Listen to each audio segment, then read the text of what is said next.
Terry. Hope you're having a great day today. Here's your video lesson. So 3 things I want to talk about. I'll talk about those 3 things. And if you want me to look at anything at the end or have any questions, feel free to shoot a message on over and I'll be more than happy to answer. So let's get to it. So number 1 is we're going to continue our Odyssey through Cage. It's going to take us a little bit to get through them, but good news, we have plenty of time. So we have, so far we've done the E form Cage chord, right? Because that's the most easily accessible one for students when they're first starting out with this method. Remembering that this shape right here is an E chord shape right here, and we just move it to the 5th fret because that is the note A right there. It's a root 6 chord. We have a chord right there. So the next one I would do is from this book right here. I kind of found this book and I was looking through and I'm like, oh my god, this is a great book and explains it perfectly. It's from the same series. And it's this one right here, the Cage Rhythm Guitar Method. I know you love buying books just as much as I do here. These are just the ones I use frequently. I have a whole garage full of other books that I have just in case I need them. But this is, I was looking through this book and it's a great book, and then actually I'm going to adopt it. It's going to get used more and more in my studio. So here we go. So the first chord we're going to do in the book is on page 8. So if you end up picking it up, it's on page 8 and then the top of page 9. So we're going to do C form first. It's based off of a C chord shape right here, right? As all the other Cage chords are. And this chord is a root 5 chord. So C form is always and forever going to be a major chord, right? C form, C major is always going to be major, and it's going to be a root 5, and that's not going to change it, right? Now what we have to do is we have to, if we move this here, say for example, to the 2nd fret, and put the shape like this right here, so I take that C chord here, I swap out the fingers, make it so my first finger is free, and then I start moving this, right? Now, the tricky part about this is when I teach this, a lot of times people will think that the bar is like the root note, so they'll mistakenly go, oh, see how my bar here is on the 2nd fret? That means like this note right here is telling the name. No, that's not right. It's off of the pinky right here. You can see in the diagram in the book, the handout that I sent over to you, is that one has a square box on it. All the other ones are circles. That square box is indicating that is the root note of the chord. So you see, it's not on the bar. There's no bar there on the 2nd fret in the example given in the book. It's the pinky note right here. So that's the one. This guy right here, that's the root. It's not this over here. Right, so what we're going to do is we're going to move this so that it's on the note A, so that way we're in A mixolydian. So we're going to move this up here. So we're going to have A major, I should say. We're not mixolydian quite yet. Right, so we have the A chord right here. Right, I put a little bar right there. You can bar just the 3rd fret. I kind of bar up here just makes it a little bit easier to play. Now, there's something interesting he says. If you read on top of page 9, I think he says, don't worry if this chord voicing initially feels a little awkward to play.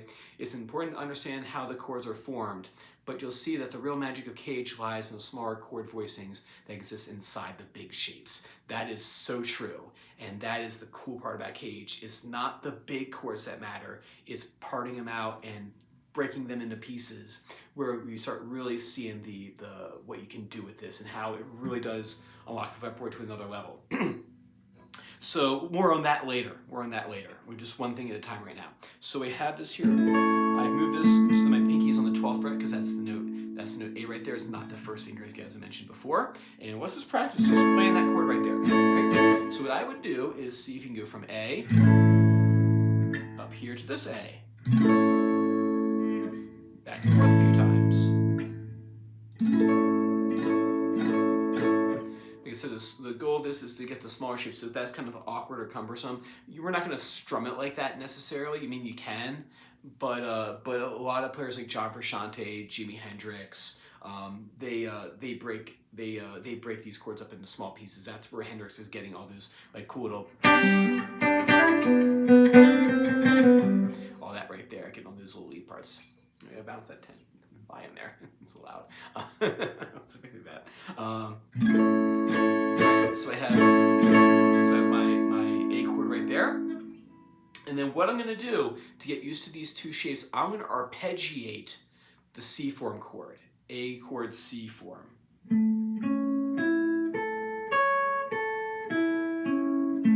So I'm just going to practice playing this chord here, but I'm going to play it as single notes. So I'm going to play this right here.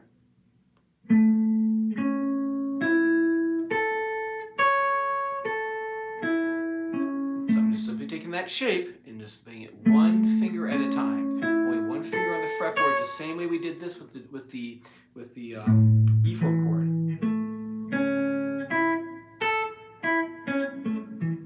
Oh, and I looked into St. Stephen's. I couldn't shake that feeling that, like, wait a minute, Terry said something about St. Stephen's the other day at the lesson. I looked at the song a bit closer, and it actually ain't in A mixolydian. It's actually in A major. That's why it felt weird to play what you're playing, the notes didn't sound right over top of it, because it's A, the chord progression is A, D, and E. That would put it in A major, so because it has a G sharp in the E major chord. So that G sharp is what throws it off. So that's why it sounded funny when you're playing mixolydian over top of it, because it ain't mixolydian. It's A major. So we can talk more about that later on. So we have here A, and we have our E.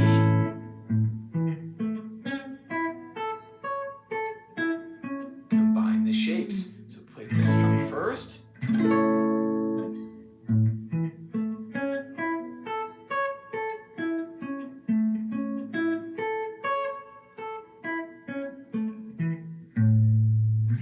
What I'll do is I'll put a backing track on just for a change of pace. I'm going to use Franklin's Tower.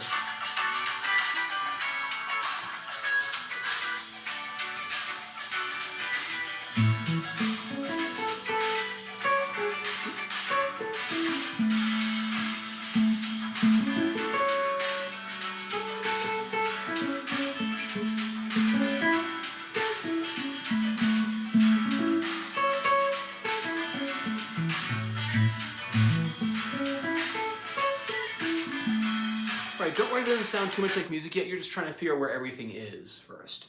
So the first thing is just, do you know where everything is? What you can even do is try to connect those two shapes in multiple different ways.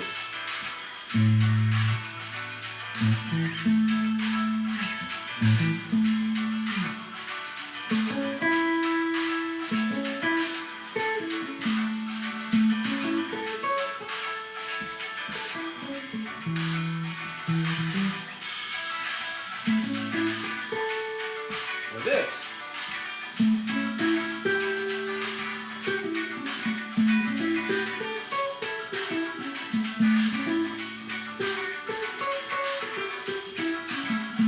The same way that we did down here with the 6/7 arpeggio, where we had A, C sharp, E, A, C sharp, E, right? And then we put the F sharp and then G natural. Remember that G natural is going to be our flat seventh in the mixolydian. Since you did that there, you can do the same thing here. A, C sharp, E, F sharp, G. So you can add those same. No, sorry.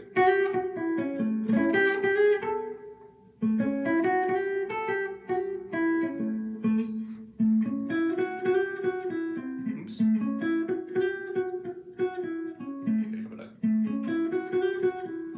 Right. So right there, what I did was I added that F sharp to G to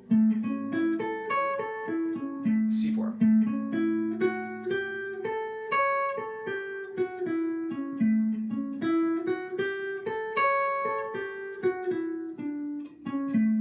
That later.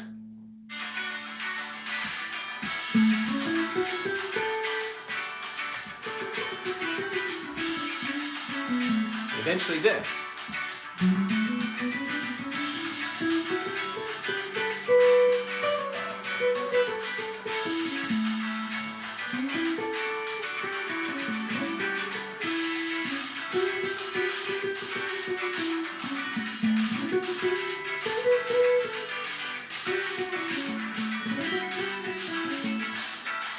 That comes later though. So first off, just do the arpeggio, add those flavor notes to the C caged and then the E form caged. Cool, work on that for me. And then lastly is the 1-2 arpeggio shape. We talked a little bit about this last time. I figured I'd review it for this week just in case. So what we're doing is we're taking that shape that you found in your theory book when you're talking about the major arpeggios, and I call it 1-2 because one note on one string, two notes on the next string. And it's cool because this is like a symmetrical pattern that you can do. Say, for example, here I have my note A, 6th string, right? A, my root 5 magic triangle A right there. So this is a great review of finding all the A's across the fretboard and applying this shape. So 5, 4, 7, root 3rd, 5th, or sorry, yeah, root 3rd, 5th. I scooch over here, I found that next A, root 3rd, 5th. Hey, here's the other A, root 3rd, 5th. Here's another A. Oh, that doesn't work because on strings 3 and 2, the tuning is different across those two strings. So therefore, that shape doesn't work in there. You have to adjust it a little bit. You have to do 14, 14, and then 17. But everywhere else is going to work. So if I did it here, right? Back to playing.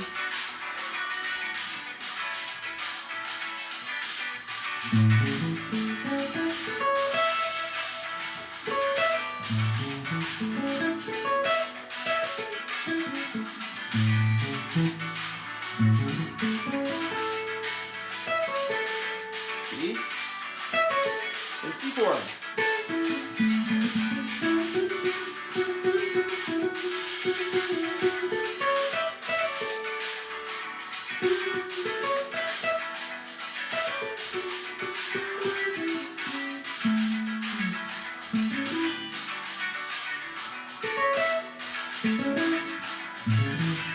Then later on.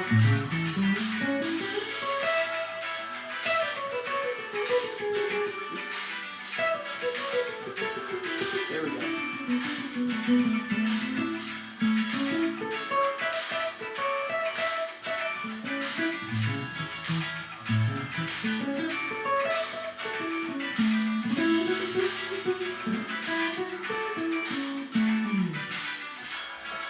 All over the fretboard. Cool. So work on that for me. So do the 1-2 major arpeggio, C form, learn that C form, break it up into, make it into a single note arpeggio, connect it with the E form, and then learn the C form in the key of, in A Mixolydian. All right. So work on that for me, and then like I said, I'll keep an eye out for a video for you. If no questions, I'll see you on Friday. Take care.